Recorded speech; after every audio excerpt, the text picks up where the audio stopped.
I'd like to welcome everyone who's here. Thank you so much for taking time out of your really busy day, I'm sure, to come and enjoy and learn from the experience that we're going to have today. My name is Michelle Agosto. I am the Vice President of the Hispanic Heritage Council, and I'm here alongside Dr. Tamara Alsace, who is also here helping me with this wonderful work.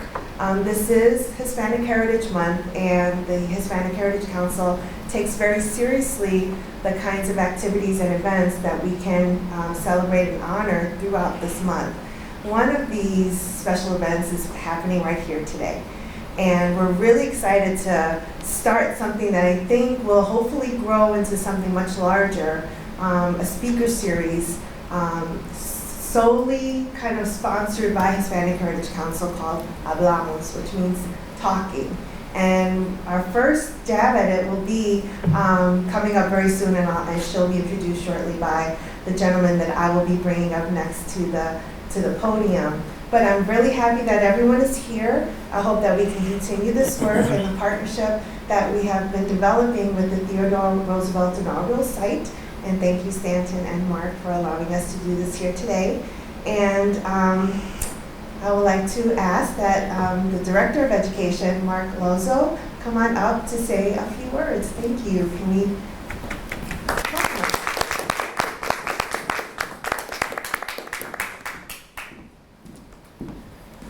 Well, I'd like to welcome you all to the Theodore Roosevelt inaugural site tonight. And when it was first proposed to hold the program here, I was caught a little bit off guard, as you well know. And it probably would strike many people that building that is dedicated to Theodore Roosevelt is an ironic location to host an event toward the Latin American community, to which I would say, yeah. Theodore Roosevelt, after all, like all of us, was a product of his time. He was an unabashed imperialist. He was also from a Victorian upbringing, and as was the norm for Americans at the time, would have held to the general views that Northwest European culture was to be regarded as the most elevated and superior of all cultures in his regard. A professor of history who was here a couple of years ago had commented, though, that when we are talking about someone in regard to a controversial issue like race, we should judge them not by our own views of today. We should judge them in the context of their time and how others of that time thought. And some would argue that by the standards of Roosevelt's time, his attitudes on race were fairly progressive for the era. Which could probably be argued, but then again, when one considers the attitudes of someone like Senator Ben Tillman of South Carolina, that's a really low bar to meet. And even by the context of Roosevelt's time, that doesn't necessarily always make him look all that great in regard to his attitudes on Latin America. And one great anecdote, I checked to make sure that I wasn't going to be stealing anything from the main presentation here. But Theodore Roosevelt was very determined to get a canal built through Panama during his presidency, and was certain that he was going to find a way to accomplish that. After he had secured the rights to build the canal and control of the canal zone, he was criticized by many for having stole Panama from Colombia. And Theodore Roosevelt defended himself in the kind of terms that were very typical for him, terms of expediency. He said, well, if I had gone to Congress with my proposal, they would still be debating it today. Instead, I took the canal zone and work on the canal proceeds while I leave them to debate me instead. He then went to his Secretary of War, Elihu Root, and asked him, well, do you think I adequately defended myself? And Elihu Root replied, you certainly have, Mr. President. You've shown that you were accused of seduction, and you have conclusively proved that you were instead guilty of rape. So even by the standards of his time and the attitudes of others who were contemporaries of his, he doesn't necessarily come off looking all that great in regard to his attitudes and treatment of Latin America. But talking about that doesn't really trouble me here. I don't regard that as heresy.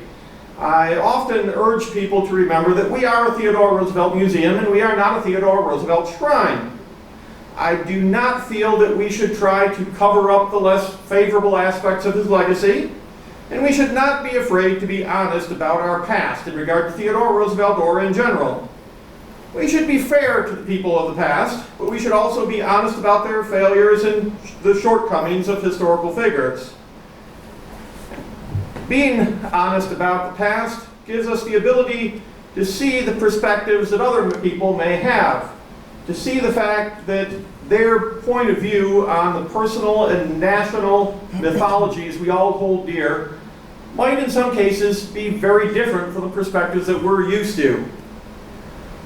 Understanding those different perspectives, even if we don't necessarily share them or agree with them, but at least understanding that they are there is an important step for a broader conversation. It's a necessary step for moving from beyond learning about our past to learning from it and being able to move forward together. So I think that the work of the Hispanic Heritage Council is going to do great things for our community in that regard. I look forward to their new facility that they are valiantly working on and looking forward to in the future. But also these programs, I'm hoping that these programs will continue. I'm hoping that the Theodore Roosevelt Inaugural Site could have an opportunity to be part of it again in the future. For a few more words about the Theodore Roosevelt Inaugural Site, and a few more words of introduction, I'd like to introduce the Executive Director of the Theodore Roosevelt Inaugural Site, Mr. Stanton Hudson.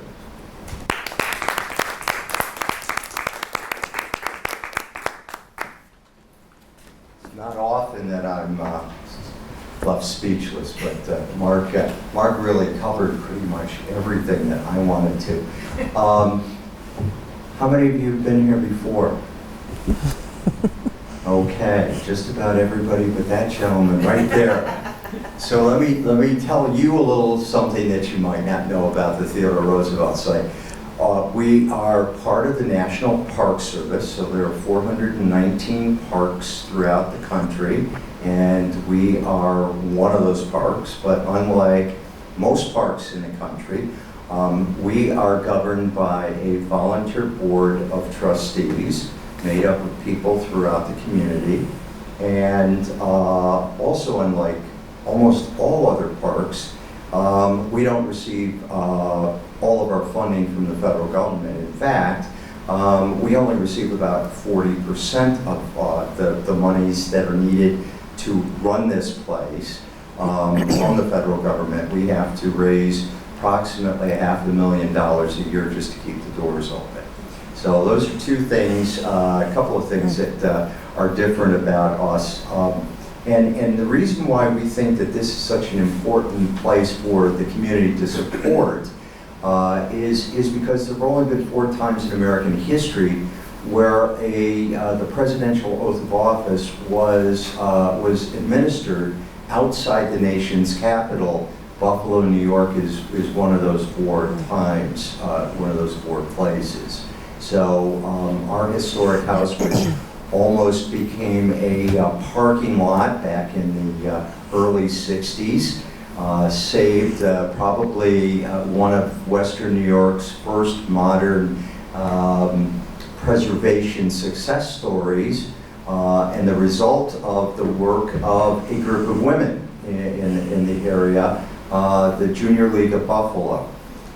These women came to the fore to save the house from that wrecking ball. Within about 2 weeks of it being torn down, and they made the first significant pledge of dollars to save the house, $50,000. Now, that was very courageous of them because they didn't have the money when they made the pledge. So they had to then go out and raise the dollars. Now, if you know anything about the Junior League, you know that there are images of the Junior League, a bunch of upper middle class and upper class women whose husbands were prominent in leadership positions throughout the community, and they dabbled in doing good deeds in the community, but spent most of their time at home and raising children.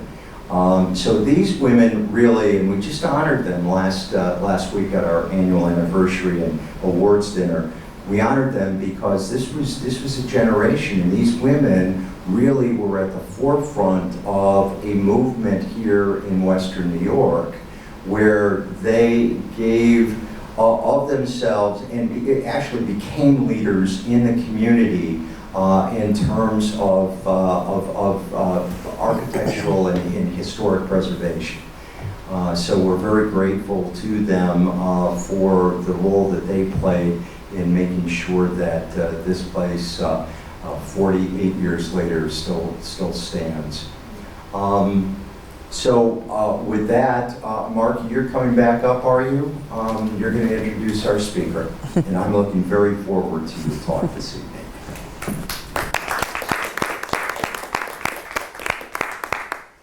I'm guessing I'm going to get similar results when I ask this. Is there anyone who doesn't know or isn't familiar with Dr. Muller? Okay, we got one hand. Okay, so I have a feeling you're just saying that to make me feel good. But I will do the introduction anyway. That Dr. Dalia Muller is an associate professor of Latin American and Caribbean history at the University of Buffalo. That's not enough, though. She's also director of UB's Honors College and associate dean of the undergraduate education department. And with all of this, she has still found time to join us tonight, and we should all be eternally grateful.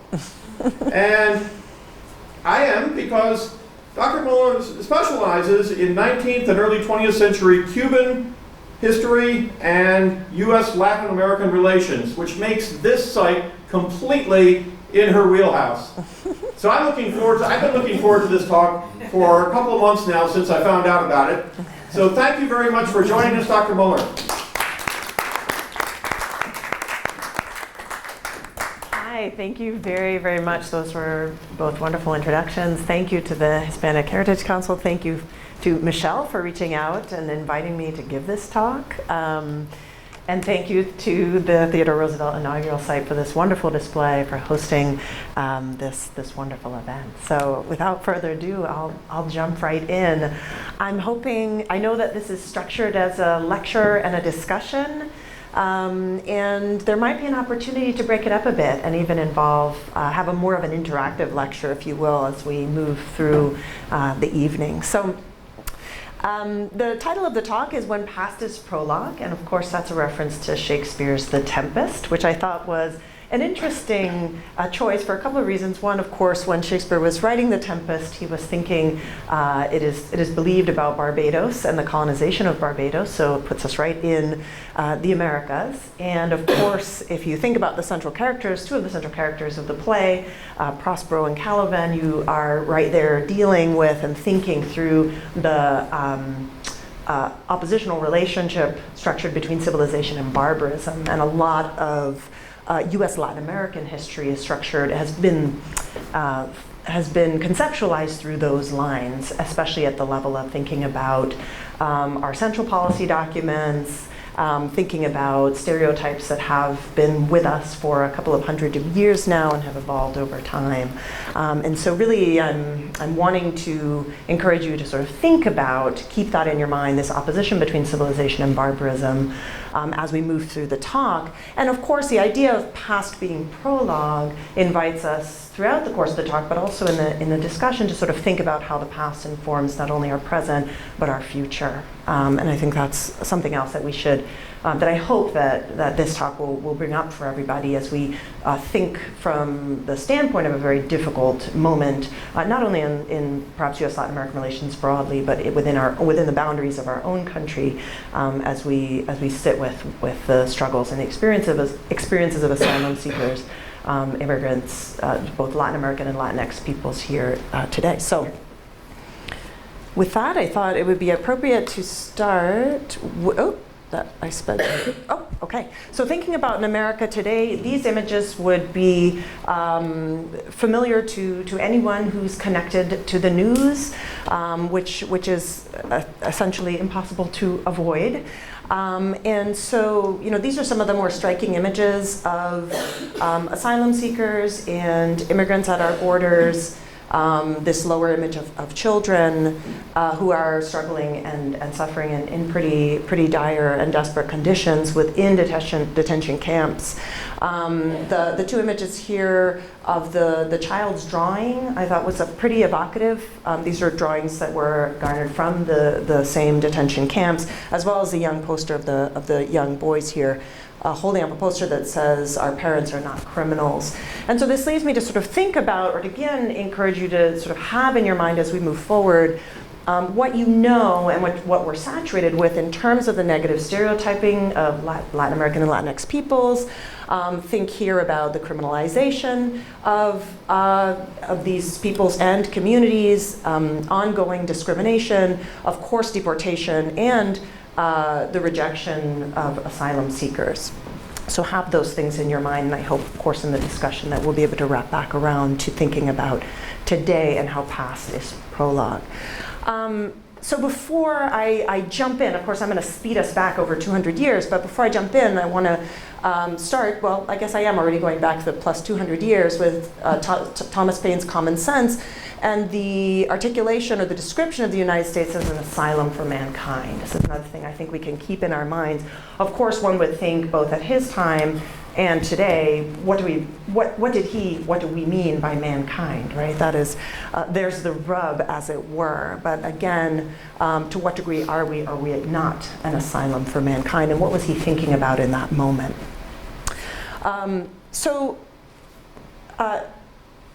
I want to start in this period of between the American Revolution and what were the Latin American independence wars. Of course, as we know, the American Revolution in 1776, or late 1770s, the Latin American independence wars begin in about 1810 and they run to about 1820. So this is generally a period of history called the Age of Revolutions broadly, and it is a time frame in which the majority of the colonies, European colonies in the Americas, became independent. I wanted to start with this slide is really drawing on the work of a fantastic scholar named Carolyn Fitz from Northwestern. I really tremendously love her relatively recent book called Our Sister Republics. And what I really like about it as a starting point is she urges us to remember that there was a time when there was a conceptualization of Latin America and the United States that was not the one that we're familiar with, right? And so she goes back to this period of history, and especially between 1810 and 1815, looks at a number of really incredible and fascinating sources that help us see something different from what we expect. For example, she does this really robust analysis of 4th of July toasts in those years in the United States, and notices that Latin American freedom fighters south of our borders here are that U.S. Americans are raising glasses to them at 2 and 3 times the rate that they would have at any other time previous. So she sees this surge in 4th of July toast. She sees equally fascinating surge in the number of babies born within these years that are named after Latin American independence fighters.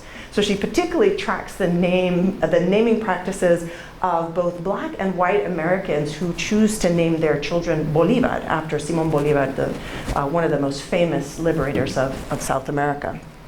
So again, Carolyn Fitz invites us to sort of think back to a time in which this conception of sister republics was one that held valence and that was important here in this country, and was really rooted in this idea and this faith and belief in Republican universalism and in the idea of the possibility of hemispheric harmony, right? So I have actually, it seems a little bit anachronistic, but I have up here the image from the 1901 Pan American Exposition here in Buffalo, because it really sort of beautifully reflects that idea of sister republics, right? You have two women here holding hands.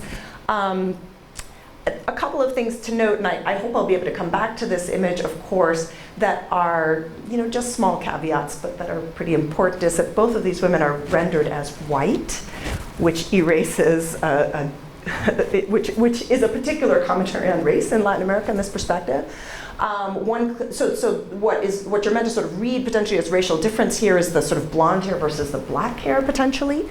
The other thing is that the representative of the United States potentially here is also reaching down, and the hands meet at Panama essentially, right, which folds Mexico somewhat uncritically into North America and into the United States. So there's a number of complex ways to read this image. I think it's a really fascinating image that we can potentially get into later. But I put it here to talk about a much earlier time, only to sort of show that even as we move forward in time, and this is going to become tremendously more complex, that there is a sort of return to this idea of sister republics. Okay, so for Carolyn Fitz, around the early 1800s, things start to shift in terms of US-Latin American relations. She's writing from the US perspective. And we start to move toward, and this has something to do with, the fact that the Latin American independence wars included a generally across the board an abolition of slavery, which is going to become, at first does not seem to be something that's registering for Americans as they're celebrating universal republicanism, but as we get into the 1820s, for reasons that have to do with US politics that I won't get into the nitty-gritty of, we start to see that emerge as problematic.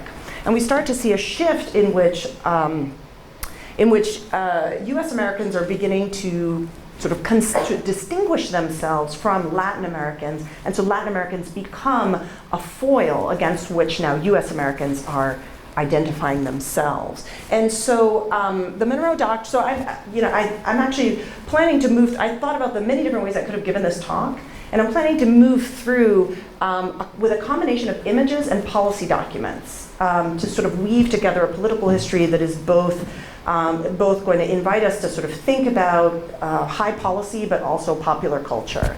There are many, many fascinating ways to do this talk. But so the first and this kind of signature policy piece for Latin American relations is the Monroe Doctrine. And I've paired it with this political cartoon, which is not of the time period. But again, the cartoon, as you see sort of Uncle Sam straddle North and South America, you're starting to see this, that instead of a sort of conceptualization of the hemisphere as one, just like the two sisters meeting, you actually are seeing them as distinct, right? With Uncle Sam reaching across the two, he's got a large bat in his hand that says Monroe Doctrine. So this is clearly a hostile and an aggressive stance that speaks to the sort of the imperialist pretensions of the United States. But what we see in the doctrine itself, actually, at this point is far more subtle. So I want to just bring your attention to this one passage and then unpack it a little bit. So with the existing colonies, this is sort of in the middle of Monroe's speech. With the existing colonies or dependencies of any European power, we, speaking for the United States, have not interfered and shall not interfere. But with the governments who have declared their independence and maintain it, and whose independence we have on great consideration and on just principles acknowledge, we could not view any interposition for the purpose of oppressing them or controlling them in any other manner controlling in any other manner their destiny by any European power in any other light than as a manifestation of an unfriendly disposition toward the United States. So what's really interesting about this articulation, of course, is tremendously more subtle than the cartoon that we see on the slide.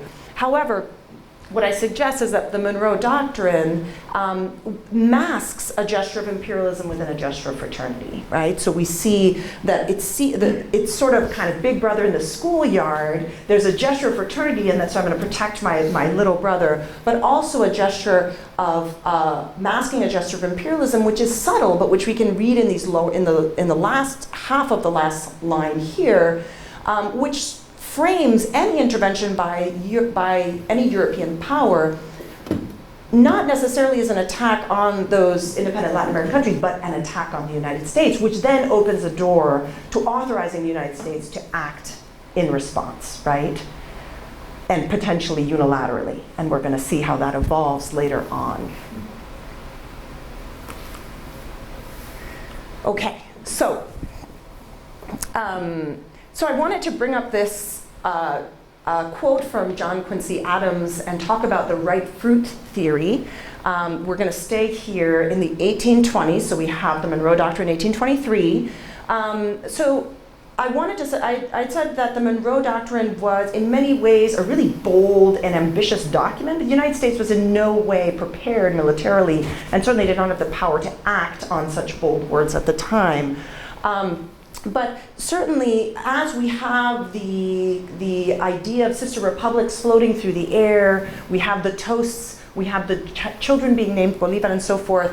At the same time, we do, and we shouldn't ignore that there are early expansionist tendencies. Alexander Hamilton has several quite famous quotes about the need to acquire, as early as 1799, the need to acquire Florida and so forth.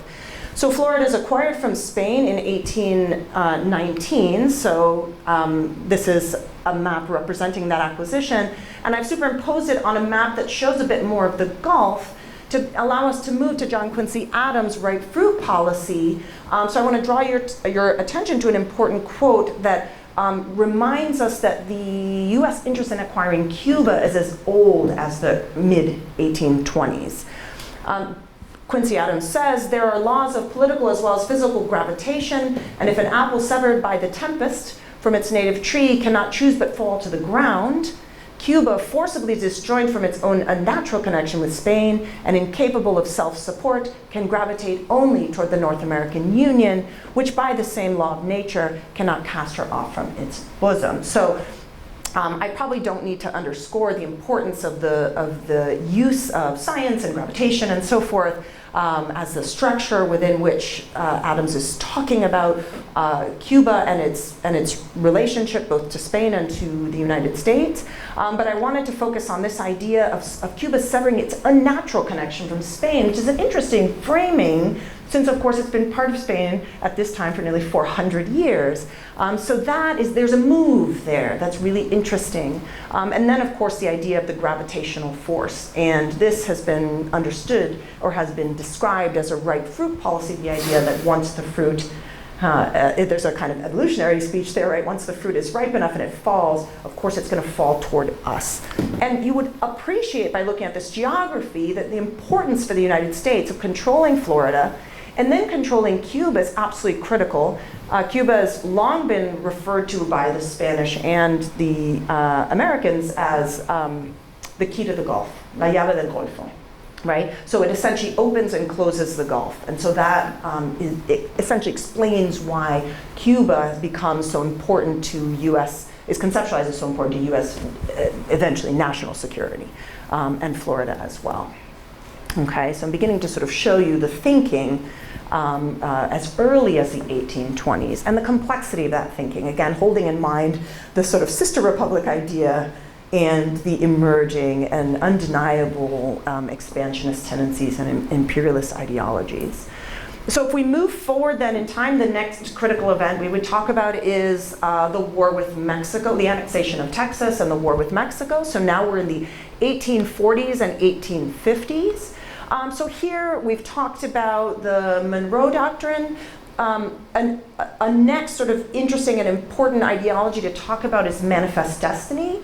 And I want to bring up John O'Sullivan, who is a journalist, who in defense of the United States annexation of Texas, writes the following, that it is the United States' manifest destiny to overspread the continent allotted by Providence for the free development of our yearly multiplying millions, right? And manifest destiny comes to be something, again, that justifies the west and southward expansion, if you will. And so I've paired that here with a painting that is from much later, the 1873, but that reflects this, right? This is quite literally a white female image of progress, bringing light into darkness. So again, go back to that rhetoric of civilization and barbarism. You have Native Americans here in the foreground who are in some, or who knows if they're fleeing or they're being pushed away, pushed out to the margins by the inexorable advance of progress. She's unfurling a telegraph line. She carries a school book under her arm, right? And of course the pilgrims behind her. So again, this to me imagery evokes O'Sullivan's idea of a God-given right to spread over a continent and come to occupy it fully. This smaller point I have here about maps, I wanted to go back to one of the really neat points from Carolyn Fitz's book, which is that if you study maps, what you see in the 1820s is you see maps where the Americas is more often represented as one hemisphere, not distinct continents within a hemisphere. But by the 1840s, you're starting to see a radical shift in mapping practice, right? You're starting to see the two continents as seen as distinct and clearly distinct. And I think that image of the Pan American Exposition sort of plays in between those two in kind of interesting ways. Okay, so the crisis around Texas leads to the Mexican-American War in 1846, between 1846 and 1848. The United States, of course, wins that war, and the U.S. claims over half of Mexico's national territory. So, oops, sorry, that was the wrong button. Oops, sorry. So this is the Mexican secession here. So you can sort of have a perspective on that territory. This John Discernal's 1847 map is important because it's the very map that was used at the Treaty of Guadalupe Hidalgo, which is the treaty that ends the war, to actually partition Mexico, right? To make the determinations about those borders. Congress overwhelmingly approved of this war. But it is important to recognize that the nation was actually strongly divided on this war. And at every moment, I would like to remind us in the room that while we talk about the sort of advance of US imperialism as sort of inexorable and almost predetermined, that we need to, I think, remember that there were always dissenters here in the United States. There were strong voices in opposition, strong voices that recognized this war as land grabbing, right, both within Congress and outside.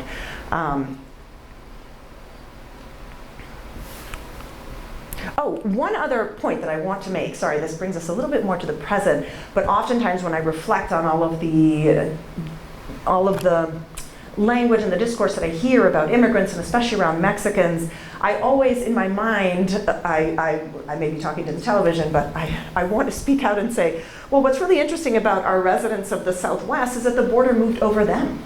They didn't actually cross the border, nor did they determine to become American citizens, right? And some of our earliest citizens are actually, after 1840, are folded into the United States. And I think it's an important point because these discourses tend to flatten history in ways that I think are a disservice to us. Okay, so next, critical moment. Sorry, I'm speeding through U.S.-Latin American relations history here, but is the Spanish-Cuban-American-Philippine War of 1898 to 1902. Now, this is a war that you're potentially more familiar with as the Spanish-American War of 1898, that splendid little war. But it is actually more accurate to describe it as the Spanish-Cuban-American-Philippine War, which extended between 1898 and 1902, in fact.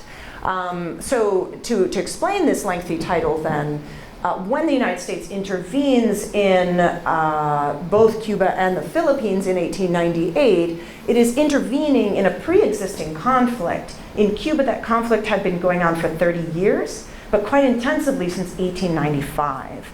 And so if you study the Hispano-Cuban conflict of 1895 to 1898, which culminates in the Spanish-American War, you would know many things. You would know that the Spanish forces were exhausted and completely depleted as a result of yellow fever. You would also know that the Cuban insurgent forces and the Spanish together had been fighting in absolutely a war without quarter. In fact, there's a wonderful book by a historian named John Lawrence Tone called War and Genocide in Cuba, in which he talks about the reconcentration of civilians, which is the first sort of systematic use of concentration camps in a war in Cuba. So we're talking about hundreds of thousands of civilians that are reconcentrated in cities so that the Spanish military can starve the insurgency. And so we're talking about, by the time the US steps in, an incredibly complicated war-torn landscape that they walk into. Similarly, in the Philippines, we have a war going on from 1896. Right? The Filipinos are also fighting against the Spanish for their independence and have been doing so when the United States intervenes. So the United States intervenes in these two conflicts. The war with Cuba does end in 1898, but the war in the Philippines is only getting started. The Filipinos decide, well, we don't want the Americans, so between 1899 and 1902, they wage quite intensive warfare against the United States before they succumb to that colonization. So again, I think when we talk about this war, we really need to embrace its complexity, and we do well to do so. The two images on the screen, I think, are really, really important. It gives you a sense of the material culture, political cartoons, and sort of imagery of the time period. And these are two, if you simply Google Spanish-American War, Spanish-American-Filipino War, 1898, and click images, you will come up with hundreds and hundreds of these political cartoons. I merely selected two that I found were evocative. This one from Puck in 1898, I think is really quite striking, because you have Uncle Sam here sort of draping the flag around this vulnerable young mixed race woman who's an image, or damsel, who's an image of Cuba. She represents the island. And she's saying here what you can't see in small writing, help protect me from my friends. And so who are these gentlemen here? Well, these are the Cuban insurgents who have been fighting valiantly against Spain for independence from Spain for, again, a cumulative 30 years by this point. These are some of the most important military generals of the movement who are rendered here as mere peasants, which is a gesture of disrespect toward them, quite honestly, but also creating this distinction. So we, as the Americans, are going to come in and we're saving Cuba. We're saving this damsel in distress. But we're not only just saving her from the Spanish, we're saving her from the military generals, insurgents, and leaders who have been fighting themselves. So it's really about Uncle Sam sort of stepping into that space and displacing those Cuban insurgents, which I think is just, it's one image that says so much about how critical it was for us to frame our intervention in Cuba as a war to liberate Cuba, right? To sort of mask our greater intentions through this effort to suggest that what we were doing was saving her, actually, in fact.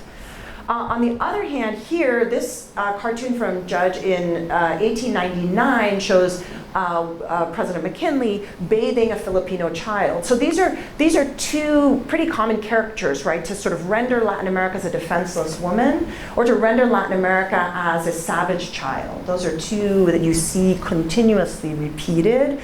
So here, this Filipino child, of course, it's 1899, so this is a year in which the Filipinos decide that they're going to, particularly, they're going to continue to fight without end against the US colonization. And so here you see in the water, there's a word which is civilization. So this is the bath of civilization. You see the scrub brush here. And the child is seen as recalcitrant, not accepting of civilization, not accepting of the United States. A counterpoint here, we see this a lot too, counterpoints within the same image, are these two Filipino children in the background who are putting on jumpers made out of the American flag, right? So this is the example of the children who are behaving, who are taking their lessons. And so these are some of the media, right, of many, many, many images that were floating around during the time of the war that was sort of feeding the American public and informing how the American public might come to think about this. And one thing I'll caution too is that there are equally these sorts of cartoons. These cartoons are really interesting to read because there are also many that are quite anti-imperialist, right? There are those that seem to be sort of reinforcing an imperialist view of Uncle Sam, and there are others that are quite critical. So I've often wanted one of my Ph.D. students to do a deep and rigorous history of these political cartoons, so we'll see if I succeed, or to tell that story through the cartoons. Here's another one from Puck in 1898. I really like this image because, again, similar to the one of Uncle Sam draping the flag, this one really encapsulates even more, and really in one image kind of pulls this together. This image is called School Begins, and of course you have Uncle Sam here as a teacher. He's often depicted as a teacher or a disciplinarian, either a teacher or a disgruntled father who's being kind of, his beard is being pulled by these recalcitrant children that are these colonies that he's inherited and so forth. But here's an image of him as a school teacher. And so if you'll notice here, you have sort of representatives of different sectors of US society, right? Or of the society within the empire. So here you have a representative of African Americans. This person is only fit to be cleaning the windows in the school. Here you have a Native American, right? This person is off in the corner, and if you notice carefully, he's actually reading his alphabet book upside down, right? Which is suggesting ignorance. This person in the doorway is Chinese, right? Just barely getting to school late, perhaps not even let into the building. And in the foreground here, these are the most immediately acquired colonies, right? Hawaii, Puerto Rico, Cuba, the Philippines, right? And these are the worst pupils. And you'll also notice how this image is raced. In the background, these are the earlier territorial acquisitions, right? These young women, fairer skinned, are doing their lessons as they should, right? These are the models. And so there's a story here that is really, really tremendous and helps us sort of understand, again, this imperialism in pictures. Okay. So bringing us to the Roosevelt Corollary, to the Monroe Doctrine. So the next significant moment we have, of course, we know about Teddy Roosevelt's involvement in the war. We know about his quite famously about his coming into the presidency after McKinley's assassination. And so shortly thereafter, in 1904, he issues probably second to the Monroe Doctrine, one of the most important statements that has affected and stayed with us, has affected US-Latin American relations. And this is the Roosevelt Corollary to the Monroe Doctrine. And so I'll take a moment here to pause and read it, and you'll notice the bolded language that I have on the screen. These are words that I want us to pay some closer attention to. So Roosevelt iterates. Now remember, this is, as opposed to the Monroe Doctrine 1823, this is a moment in which the United States is coming off of a tremendous victory. The United States has, of course, now become a global imperial power with Guam and Hawaii, the Philippines, Cuba, Puerto Rico, etc. Any country whose people conduct themselves well can count on our hearty friendship. If a nation shows that it knows how to act with responsible efficiency and decency in social and political matters, if it keeps its order and pays its obligations, it need fear no interference from the United States. Chronic wrongdoing, or an impotence that results in a general loosening of the ties of civilized society, may, in America as elsewhere, ultimately require intervention by some civilized nation. And in the Western Hemisphere, the adherence of the United States to the Monroe Doctrine may force the United States, however reluctantly, in flagrant cases of such wrongdoing or impotence, to the exercise of an international police power. So there are so many fascinating things to analyze. Among them, I love this, however reluctantly, right? The clauses, the way this language is structured is really fascinating. But in the interest of time, we won't spend too many more minutes breaking down the individual sentence structure and grammatical structure of this document. But I want to draw your attention to the idea of chronic wrongdoing, of impotence. The use of the word impotence is quite interesting. And of Roosevelt in this point sort of determining and suggesting that the United States has the right and the authority to determine what is civilized and what is barbarous. Right? So if we go back to that dichotomy, we see it written right into this document. And then suggesting that if there is a loosening of the ties of civilized society, so read barbarism there, that the United States, by virtue of its adherence to the Monroe Doctrine, which then becomes sort of referential in a loop, right, may need to act as an international police power. So that then, this is the move, fresh off of the occupation of Cuba, the taking of Puerto Rico, of the Philippines, etc., a statement that authorizes the United States to move to a very radical interventionist stance. Okay, so more cartoons because this era is so rich in them. So with the corollary, we move into an era that is often referred to as that of gunboat and dollar diplomacy. And you may be familiar with the term big stick ideology, right? Speak softly and carry a big stick, right? And so a couple of images here, right? You have Roosevelt marching through, carrying a sort of armada behind him. This is the Caribbean. He's kind of trailing these ships behind him, these that are the ships of intervention, if you will, in the greater Caribbean. And he's carrying that big stick. And of course, he was always rugged, so he's barefoot and marching through the Caribbean. Interestingly, in this image over here, which is a bit more specific, you have now the big stick as a cannon. On the base of this cannon are the words Monroe Doctrine. This is a European monarch, most likely Germany. This is the Republic of Santo Domingo. That's the Dominican Republic today.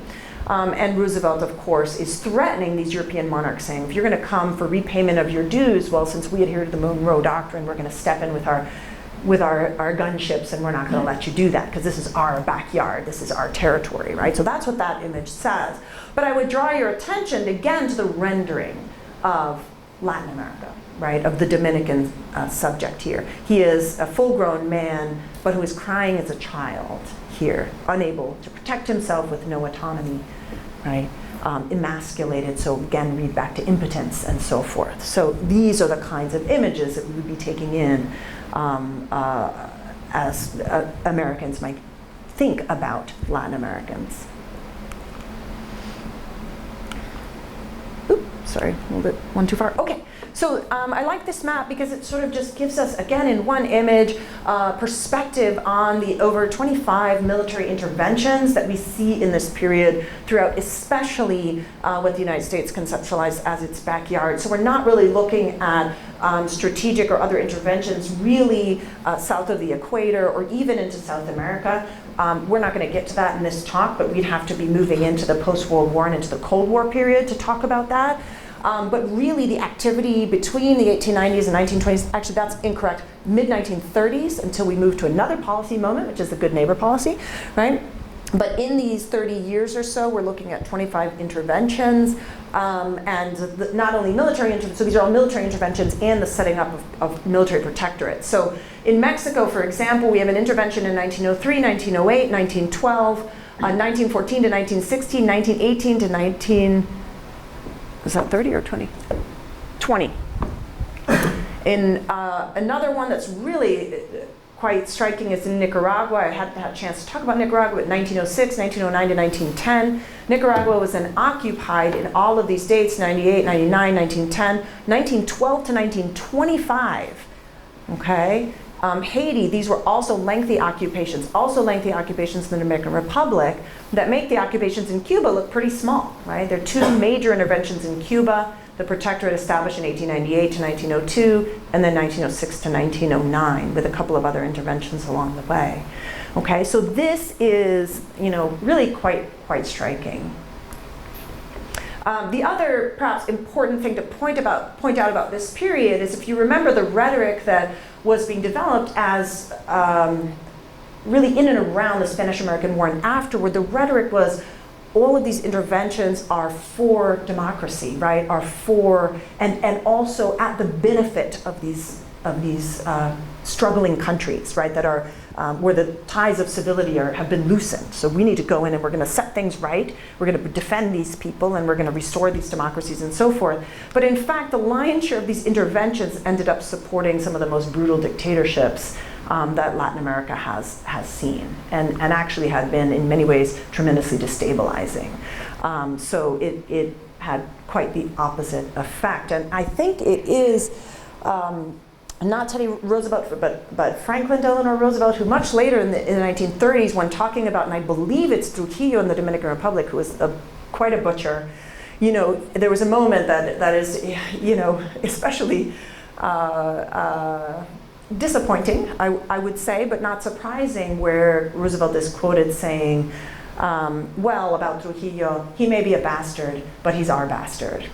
And it underscores the fact that what happened, for economic interests and other reasons, that what happened is that the that these dictators that were collaborators, that were working with the United States' evolving economic interests here, were really, that was a strong relationship, right? That was a supportive relationship under the veil of philanthropy, if you will, of a sort of more philanthropic discourse of support and so forth. But ultimately, the sort of crude economics of it, these dictators were enriching themselves, but they were also working really in really tight connections with key US financial interests. So this was all working quite well, and Roosevelt's comment underscores that in ways that I think, again, are really important to remember.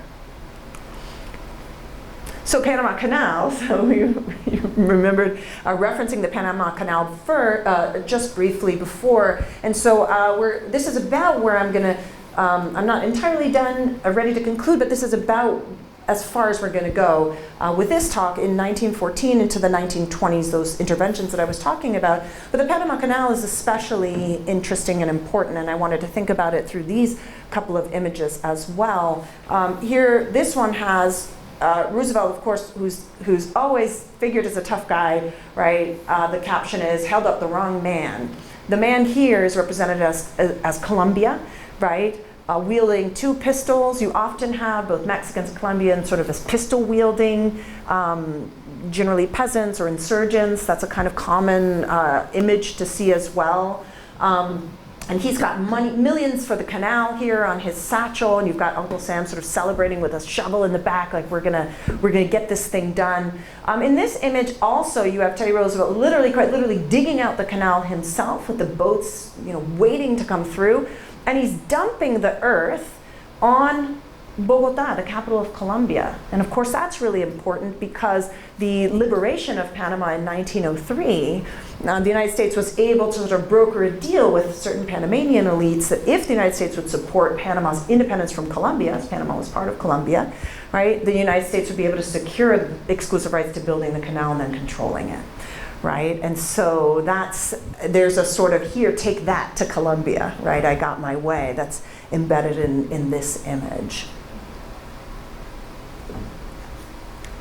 And I probably don't need to underscore, I had previously a slide that kind of explains the sort of architecture of this imperial vision, especially from the mid-1890s onward, that if you think about the acquisition of key Caribbean bases, the interventions, and key Pacific bases, and then control of the canal, you have what the United States needs to rise to superpowerdom, which is the ability to have a two-ocean navy, right? Ability to be able to connect through the canal and have appropriate coaling and fueling stations in the Pacific and the Atlantic. So there is a sort of grand design behind this that's really quite fascinating. I wanted to put up this image because one of the things that has been conspicuously absent in my talk are actually any Latin American voices, right? I've been giving this talk, no, I'm a Latin Americanist. I've been giving this talk from the vantage point of steeping you in US policy and US popular culture, if you will, through the different cartoons and images. And as I said, there are many different ways to think about pitching this talk. And so I would be remiss not to put up here the images of only a tiny fraction of the valiant men and women of all classes who, over the course of the entire historical period that I've discussed, have written and stood up, written about and stood up to the United States and these various interventions over time. And so if I had another several hours, I would talk about each and every one of these really remarkable individuals here. But before I conclude with a poem, actually, and a poem written by one person on this screen, I'm going to hold that because I think we need to end on that note. I would be remiss not to bring us back to the present. So would you like you to hold in your mind the slides, the original slide of the mothers and children, the children separated from families, the detention camps on our border, and think about these three of the many quotes from our current administration that again reiterate and underscore the similar language that we've been seeing, lest we think this is new, is in many ways the point that I'm making, right? So we talk about Mexicans as bringing drugs, as being associated with crime, as being rapists. So this was on the campaign trail. Here, this is far more recent, the attack on the progressive Democratic Congresswoman, right? And of course, one of whom is of Latin American descent. So the countries they originally came from, read these countries as total catastrophes, worst, most corrupt and inept anywhere in the world, right? So I think that just brings me right back to the idea of chronic wrongdoing and impotence and this language used to describe these countries south of our border. And then interestingly, this is a really interesting one, which was fairly recent, Donald Trump speaking to Steve Cortez of the Hispanic Advisory Council, where, and this was an entirely not meant to be necessarily antagonistic or specifically hateful or violent, but he shouts out, says, well, what do you like more, the country or the Hispanics? And that's really interesting because a lot of the sort of commentary afterwards was about the fact that why are we disaggregating these two, right? Why is this framed as a choice, right, that Steve Cortez has to make? Now, he's a Trump supporter, so he quickly said, no, there's no malfeasance here, et cetera, but still we can sort of dive into this and think about the degree to which, if we go back to Thomas Paine's original comment about this place being an asylum, this country being an asylum for mankind, sort of who's included in that, who belongs, who gets to belong here. And this articulation seems to suggest that Hispanics, Latinos, Latinx people still have to struggle to justify that they belong. And then so think back to the border moving across those tens of thousands of Mexicans in 1846 as a result of the Mexican-American War, and let's talk about belonging again. So I wanted to end with a poem, if you'll indulge me, because I don't want to end with the comments of the current administration. So I want to end with this poem, since I said I wasn't able to give enough space to voices from Latin America, to this one from Rubén Darío, who's from Nicaragua, and who in the same year as the Roosevelt Corollary, the corollary to the Monroe Doctrine, wrote this poem and dedicated it to Roosevelt. It is with the voice of the Bible or the verse of Walt Whitman that I should come to you, hunter. Primitive and modern, simple and complicated. You are simple and complicated, with something of Washington and more of Nimrod. You are the United States. You are the future invader of the naive America that has Indian blood, that still prays to Jesus Christ and still speaks Spanish. You are the proud and strong exemplar of your race. You are cultured. You are skillful. You oppose Tolstoy. And breaking horses or murdering tigers, you are an Alexander Nebuchadnezzar. You are the professor of energy, as today's madmen say. You think that life is fire, that progress is eruption, that wherever you shoot, you hit the future. No. The United States is potent and great. When you shake, there is a deep timbre that passes through the enormous vertebrae of the Andes. If you clamor, it is heard like the roaring of a lion. Hugo already said it to Grant. The stars are yours. The Argentine sun, ascending, barely shines, and the Chilean star rises. You are rich. You join the cult of Hercules to the cult of Mammon, and illuminating the road of easy conquest, liberty raises its torch in New York.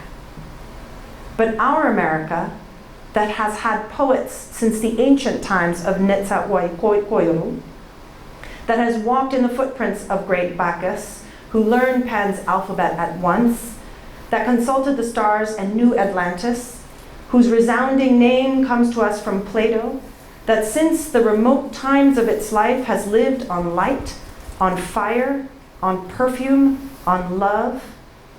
America of the great Moctezuma, of the Inca, the fragrant America of Christopher Columbus, Catholic America, Spanish America, the America in which noble Cuauhtémoc said, I am not on a bed of roses.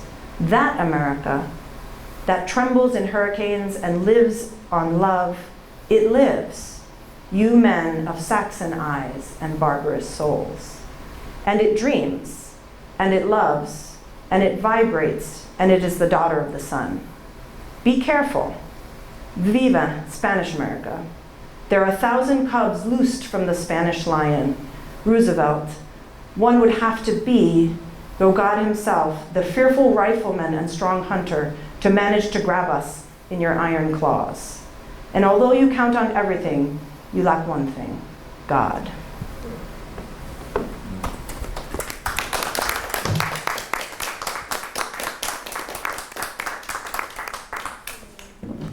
So I'll leave up this slide. I wanted to say thank you. And often after a sort of weighty presentation of this kind, I like to give folks a place to go. And so here are 3 potential options, things you can do with this knowledge. One is correct the record.